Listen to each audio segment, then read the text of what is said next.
I'm Ben Parfitt. I do public policy research for the BC office of the Canadian Centre for Policy Alternatives, and my main focus of work is on natural resources. What we're talking about today is research that I did earlier in the year, looking at a very long-standing subsidy program put in place by the British Columbia government 16 years ago that effectively has incentivized more logging. And the really disturbing thing about the program is that effectively the additional logging is pretty much off the books. It's almost as though it doesn't exist. And, for obvious reasons, there's plenty to be concerned about as far as the future of our old-growth forests are concerned, because in the interior of the province where this program takes place, pretty much all of the logging is of primary or old-growth forests, and there are plenty of indications that those forests have been significantly over-harvested or over-logged in the last couple of decades. Where we begin is, if you go back to the early 2000s, there was the beginning of what became a pretty much epic mountain pine beetle attack. So we saw vast areas of the interior being attacked by pine beetles in an attack that was effectively fueled in part by climate change. So all of that set up this kind of problem where, when conditions were correct for the beetles, it meant that they could attack a vast swath of forest very quickly. So what we saw happening during that time was extensive areas of forest being attacked by the beetles, hundreds of millions of pine trees being killed, and a decision by the government to effectively endorse increased logging of those forests to salvage value from those trees. So that's the backdrop to the subsidy program, because what ended up happening is, as those logging rates steadily increased, along with those increases, we saw huge increases in the amount of waste wood that was getting left behind at logging operations. The nuts and bolts of the credit scheme are this: low quality logs that are brought in from the forest that previously were effectively pushed into piles and burned generate a credit. So any company that brings lower quality grade 4 logs into mill towns and delivers them to wood pellet mills or to wood pulp mills gets a credit. And that credit allows those companies to go back into the forest and log an equal amount of timber again. So what does that do? Well, it provides a critical feedstock primarily for the wood pellet industry, which is basically an industry that is designed from the get-go to create a product that is immediately burned.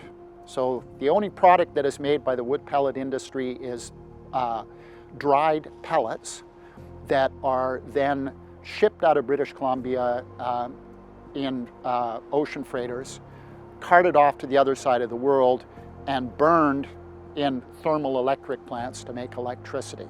So the credit program has helped to set up a very attractive fiber source for the wood pellet industry in particular, but also the wood pulp industry. And the quid pro quo for the companies that deliver that wood is, if they own sawmills, which many of them do, the credit that they receive from the government allows them to go back into the forest and log again, and they may end up logging very high value trees that they can then deliver to their sawmills to turn into lumber, which is where most forest companies make the vast majority of their money. So the concern here is that we've got a credit program that both rewards wood pellet companies and pulp companies with quote-unquote low-quality wood, while simultaneously providing a credit to the big companies to go and get what they really want, which is the higher quality wood to run through their sawmills. Combined with both of those things is an inability or an unwillingness on the part of the provincial government to say exactly how many additional trees have been logged to keep this program running.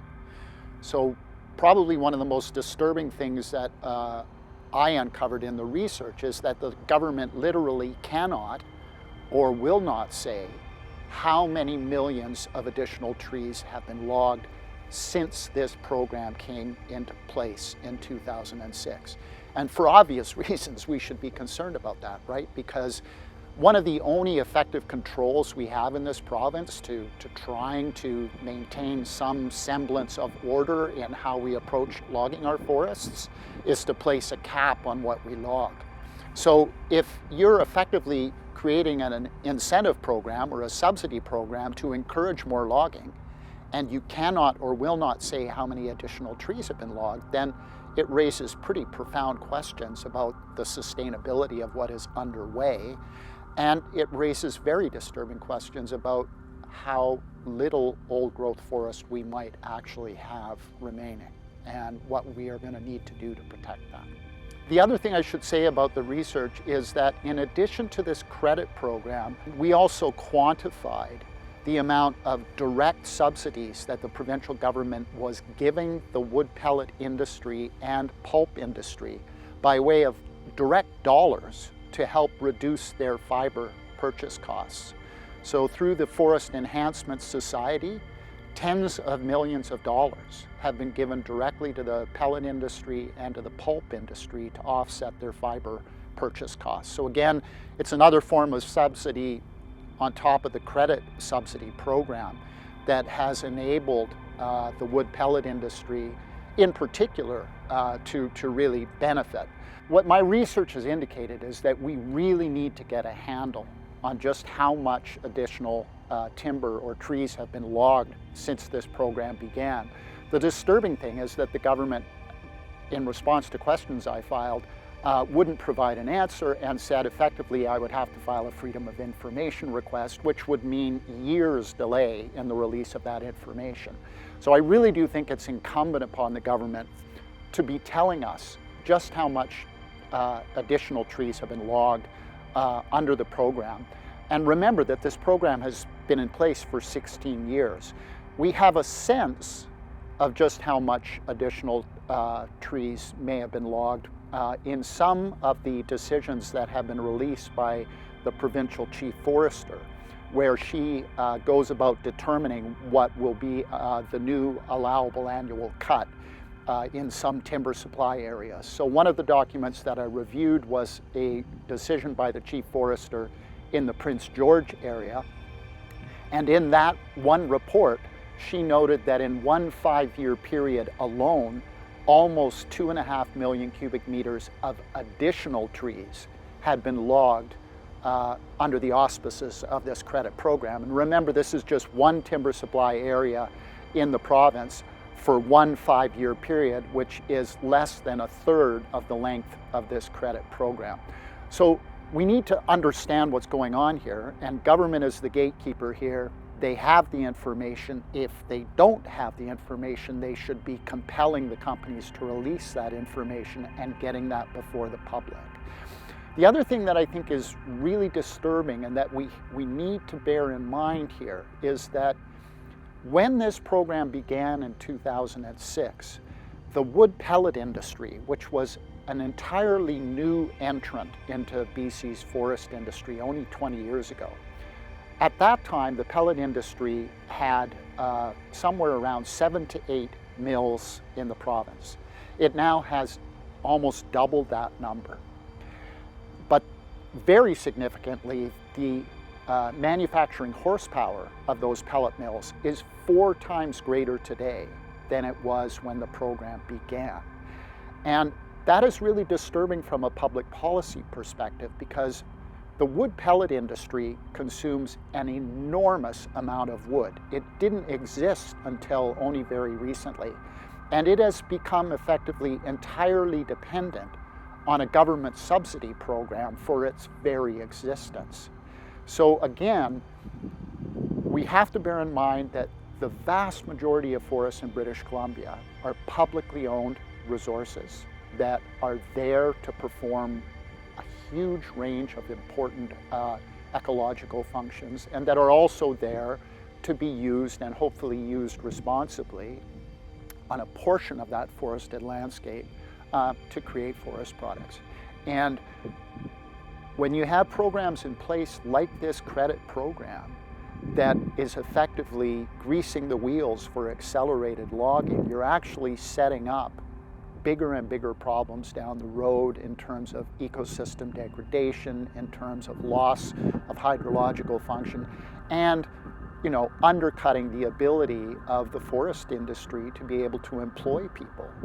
What I fear is that as a result of this program being in place for as long as it has been in place, is that we have effectively overcut our forests at a dramatic rate, and the implications of that are that we're going to have profound ecological fallout. We're going to have damaged watersheds that are going to take forever and ever to repair, if they can be repaired at all. And we are going to be cutting out from underneath us the ability to have a reasonably sustainable forest industry of some kind. What we have to remember is that it's taken only 20 years to roughly halve the forest industry workforce in this province. We've gone from about 91,000 workers 20 years ago to 49,000 today. And I think that there's really good reason to fear that what lies ahead is a very, very significant crash in logging rates that is going to have really profound impacts for a lot of rural communities, in particular in the interior of the province. What the provincial government and the wood pellet industry have consistently said, and in fact the chief forester of the province is on camera saying this, is that the wood pellet industry in British Columbia effectively works with residual wood supply. In other words, the wood pellet industry is simply taking the crap left over from the milling, sawmilling process, those wood chips and sawdust, and turning that into pellets. And that is simply not the case. I mean, there is strong documentary evidence of tens of thousands of cubic meters of logs at individual wood pellet operations across the province. So if you want to call that residual supply, you can call it residual supply, but effectively it's logs from whole trees that are ending up in wood pellet mills. And a goodly number of those logs are a result of this credit program. I think it's really important for the public to know that the forests of British Columbia are publicly owned resources. The vast majority of forest land in the province, 94%, is publicly owned forests. So this is a publicly owned resource that we need to speak up for. The government has indicated in a kind of backdoor way that it will be consulting with the public about the future of this program.